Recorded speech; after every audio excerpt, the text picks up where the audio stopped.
Nah, harus dipahami bahwasanya tentang pembahasan nasab. Nasab itu ilmu pasti. Nasab itu ilmu pasti.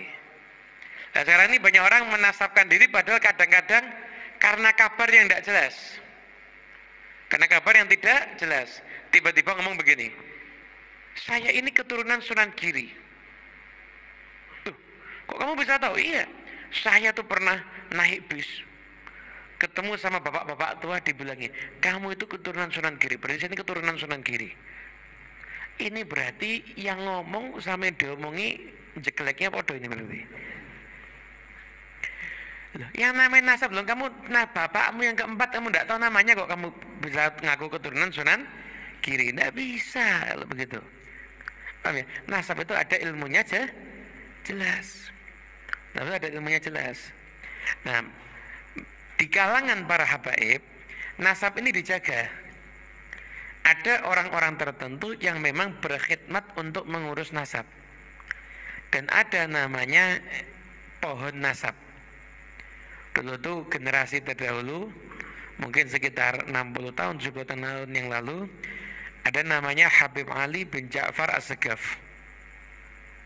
Beliau ini Masya Allah, itu beliau insya Allah nasabnya habaib se-Indonesia dan Malaysia punya semuanya beliau.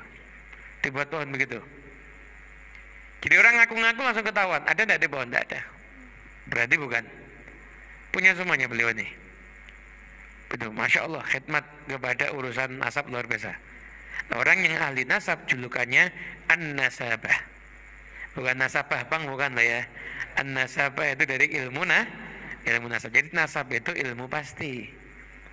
Ilmu pasti.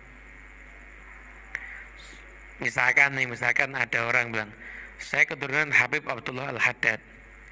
Satu bertanggung jawab kan tidak bisa. Saya punya catatannya kok. Saya punya ayah fulan, udah meninggal makamnya di sini. Saya lagi ini, udah meninggal makam sini. Lagi ini, orangnya di sini. Ada semua catatan itu. Sampai kepada Habib Abdullah bin Alwi, ada dicek bener ada.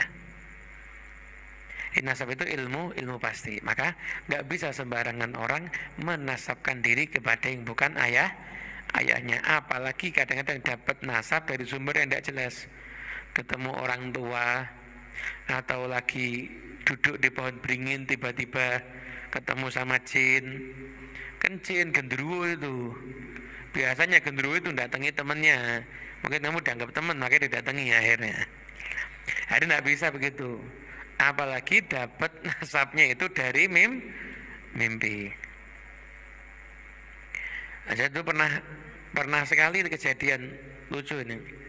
Saya diundang di suatu daerah pengajian hallnya Mbah Sapa gitu, udah ceramah selesai duduk ini, terus ini saya nanya, ini Mbah ini dimakamkan di mana? Oh, jadi makamnya itu tidak berwujud makam. Loh, gimana? Bingung saya. Makamnya itu tidak berwujud makam. Iya. Mana makamnya? Ini. Pohon beringin enggak taunya. Lah kamu tahu dari mana di sini ada makamnya wali? Pernah ada orang ziarah ke sini. Dia bilang katanya di sini ada wali. Akhirnya kita cari nasabnya. Ketemu. Kita sambung-sambungkan ketemu. Tidak bisa nyambung-nyambungkan. Sambungkan sampai ke Sunan Kalijogo, sampai ke Nabi Muhammad. Kita lihat, oh gila orang ini berarti ini. Datang ke tokoh-tokoh ahli nasab, dibilangin kamu cari lagi, tidak benar ini. Akhirnya namanya hall fiktif itu akhirnya jadinya ya. Makamnya juga makam fiktif, tidak bisa. Ini memang di situ ada makam orang, anaknya mana, keturunannya siapa, kan harus jelas itu ya. Harus jelas. Ada tuh daerah begitu tuh ada. Sengaja memang memfiktifkan makam. Setelah itu nanti membuat propaganda seakan-akan itu makam keramat, biar banyak orang yang ziarah. Nanti masyarakat setempat ada yang buka warung, ada yang jaga parkir. Ada begini, jangan dikira tidak ada loh. Ada begini, makanya ziarah yang jelas-jelas saja. Ziarah yang jelas-jelas saja. Jangan lihat polisi tidur di ziarah dikira makam, bukan. Ini biar tidak ngebut loh, kasih polisi tidur. Seputar Cerita TV. Bisa menangkap beberapa poin dari apa yang telah disampaikan oleh Ba'alawi ini. Ba'alawi Husain ya namanya. bahwa yang pertama titik poin adalah tentang nasab itu adalah ilmu pasti. Yang kedua bahwa background dari apa yang telah disampaikan oleh Balawi ini adalah bahwa ada orang yang mengaku bernasab kepada Sunan Giri.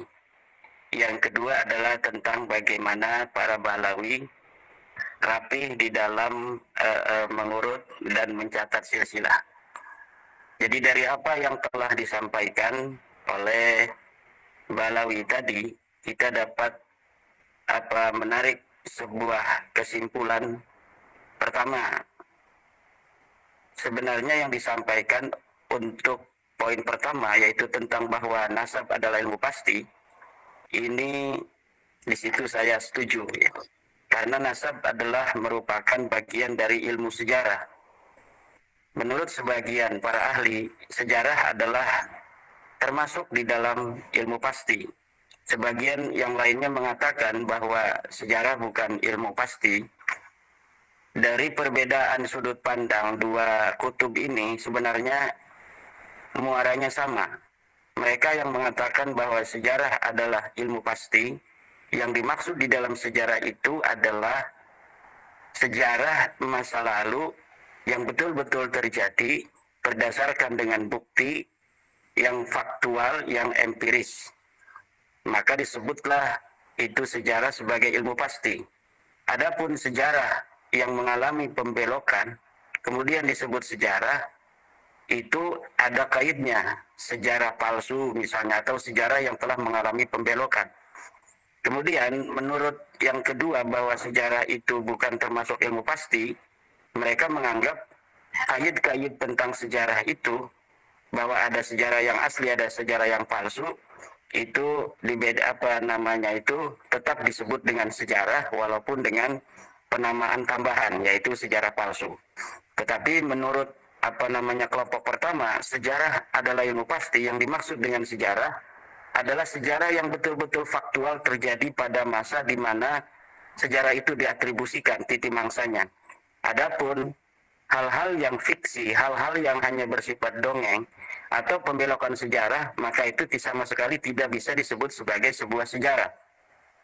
Karena nasab bagian daripada sejarah, maka nasab juga adalah ilmu pasti. Itu saya setuju sampai di sana apa yang dikatakan oleh Ba'lawi Husain tadi, bahwa nasab adalah ilmu pasti. Oleh karena itu, tadi dia juga mengatakan bahwa nasab tidak bisa diisbat oleh mimpi.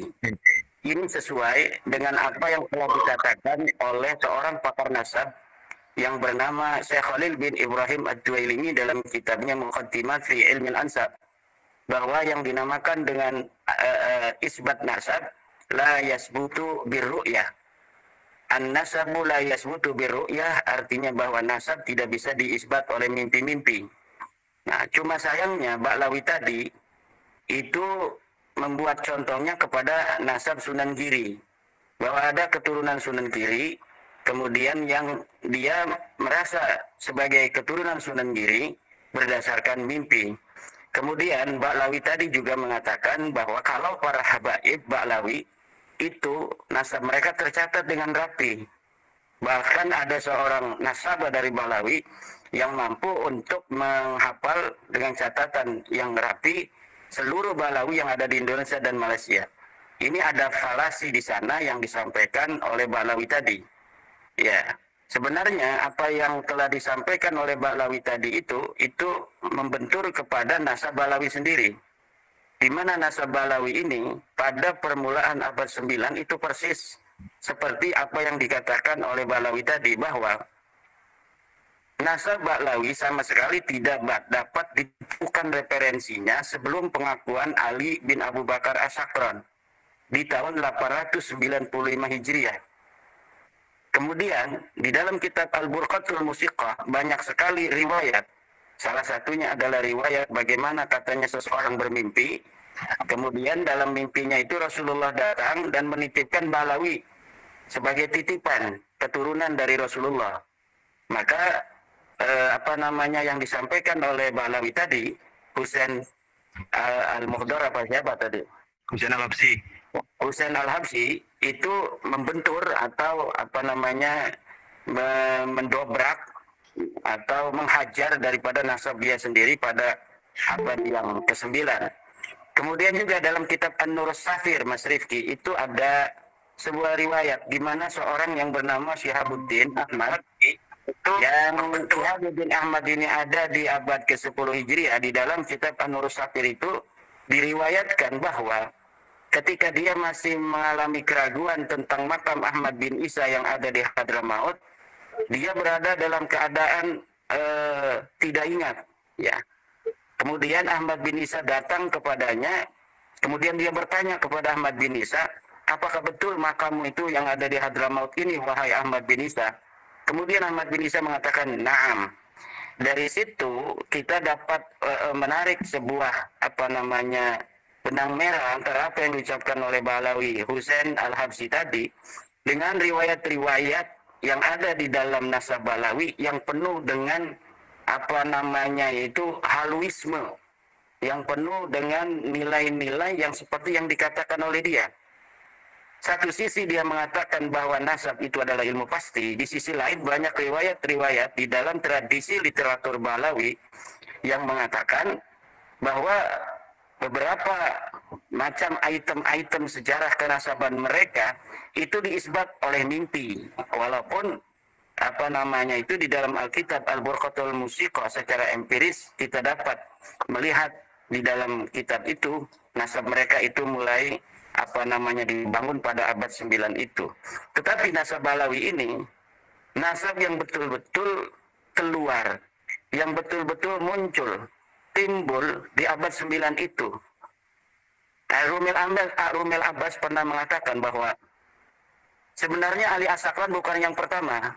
Karena di dalam nasab itu, di dalam kitab Al-Burqatul Musiqah itu, Rumel Abbas itu mengatakan bahwa Ali As-Sakran hanya mensyarahi atau mengomentari sebuah syair yang diciptakan oleh Bakuser.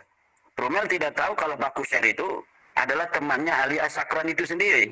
Bisa jadi puisi-puisi yang diciptakan oleh Bakuser itu adalah puisi pesanan dari Ali As-Sakran karena dia masih hidup sama gitu. Dia adalah murid daripada pamannya Ali As-Sakran itu. Ya kalau misalnya orang yang hidup satu masa kecilnya bareng.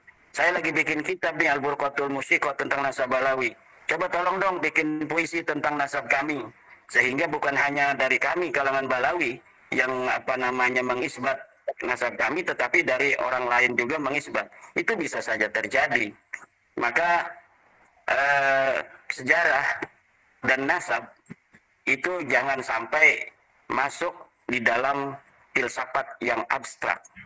Karena sejarah dan nasab itu adalah sesuatu yang konkret, faktual, maka jangan sampai difilsafati sehingga nilai kekonkretan dan faktualnya sebuah nasab dan sejarah itu kemudian menjadi abstrak. Kadang-kadang moral sejarah itu Mas Rifki memang mempengaruhi manusia yang ada. Ya, tetapi kejujuran seorang sejarawan di dalam bagaimana dia menulis sehingga menghadirkan sebuah historiografi yang betul-betul nyata terjadi di masa lalu ini sangat penting. Agar apa? Kemenangan, kekalahan, kegetiran, kepahitan, kemanisan, itu semuanya dapat terekam, kemudian jadi pelajaran untuk kita hari ini dan masa depan di dalam membangun peradaban. Omongan Balawi ini selalu falasi. Di sana ada hal-hal yang ia ingin sampaikan sebagai message. Yang pertama bahwa nasab Wali Songo itu acak-acakan. Yang kedua bahwa nasab Balawi itu rapi. Yang ketiga dia kemudian memotong bahwa siapapun yang mengaku turun Wali Songo maka dia harus mempunyai data-data yang kuat. Sehingga sampai Rizik Syihab itu agak ngelelece istilah orang Banten itu terhadap nasab Wali Songo.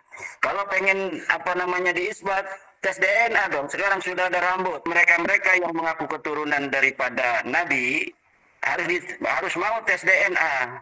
Jangan sampai nanti hasil tes DNA Nabi kemana, dia kemana. Nah, semua kata-kata itu sekarang mentok dan berbalik kepada mereka sendiri.